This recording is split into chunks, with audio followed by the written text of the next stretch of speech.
Hi there, this is Darren here from Motors Training. Hope everyone had a good Christmas and wishing you all a happy new year. So this is the very first in a series of videos that we're going to produce for you this year. So those of you who know me will know that I'm feeling quite uncomfortable right now and probably about to stutter and are all my way through the whole of this thing. So I'll apologise for that in advance. So traditionally in January at this time of year in the world of fitness, everybody's talking about what diet they should be doing, what exercise they should be doing, pounding the pavements, starving themselves, doing all sorts of crazy things. But one thing that's often overlooked about weight loss, about changing your body shape, is the role of the mind. And after all, it's pretty important because the mind controls all our behaviour. So the choices that we make with regards to our food and our exercise. So what I thought we'd do today is talk a bit about that. And I'd like to introduce you to somebody who knows a whole lot more about it than me, and that's our associate coach, Meriel Swain. Meet Meriel. Hello everyone. Hi Meriel. Hi Darren. Nice to see you again. So, as I mentioned, Meriel is a coach. Could you just explain to us what coaching is, please, Meriel? Because many people often aren't sure. Sure. Coaching is about enabling people to set outcomes that they really want to strive for, so a positive outcome, and helping them articulate goals along the way, so that there are plenty of steps that they can take, as with your approach with personal training, so that you set little milestones, so that they can move constantly towards the outcome that they want and have a sense of progress along the way. Coaching is about helping them to articulate the outcome, helping them to put together an action plan to move towards it, and then to embrace the change that they experience once they're there. That's coaching in a nutshell. Okay. Some people often ask, is it similar to counselling or psychotherapy? Could you just briefly explain the differences, please? I wish I had £1 for every time I was asked that question. I've been minted by now. So what I would say about the fundamental difference between the two is around coaching, and also specifically a tool that I use, which is that I'm an NLP practitioner. NLP stands for Neuro Linguistic Programming, which is basically a tool that enables us to look at the relationship between our life experience, our language, verbal and non-verbal, and how that impacts our behaviour. And NLP is future focused, so we are constantly striving towards something in the future. Can't change the past, but what you can do is change perhaps your experience of the past and something unhelpful that you've brought with you from the past. Counselling and psychotherapy uses the past as a diagnostic tool, so it spends a lot of time looking back to make sense of moving forward. Coaching and NLP is just all forward. It's all headed in that direction. Okay, thanks for clearing that up. And what about you then, Meriel? Tell us about you. Okay, so I'm a Motors client, I suppose, is one of the things that might be interesting to people. So actually some people might have seen me here in my sweats looking very pink in the gym. I have been a coach probably most of my adult life.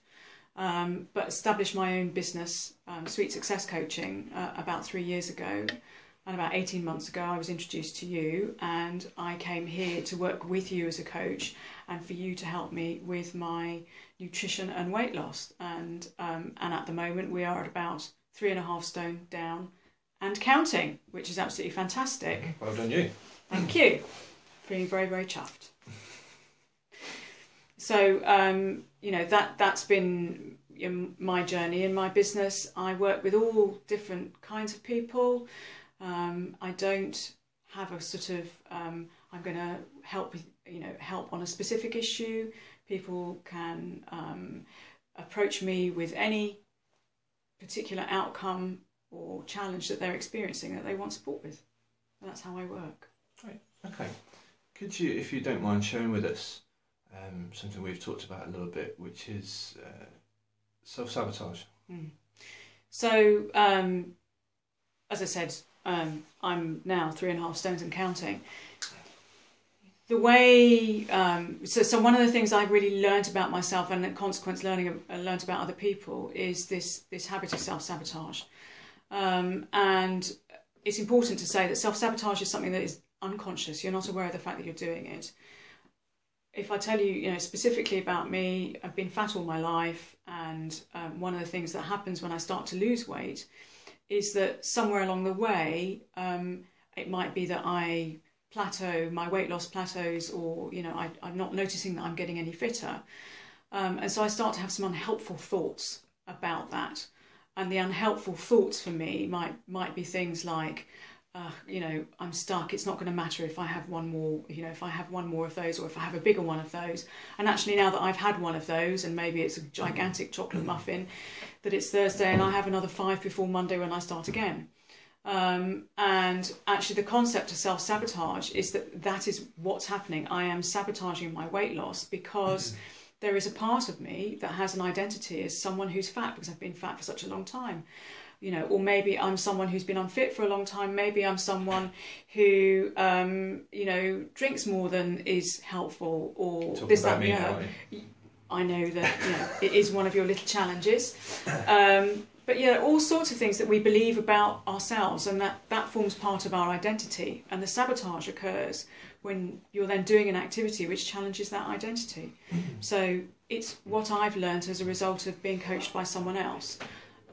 And learning, to identify those unhelpful thoughts that trigger the sabotage behaviour, so that people then can go forward and experience that sort of long-lasting change without the sabotage.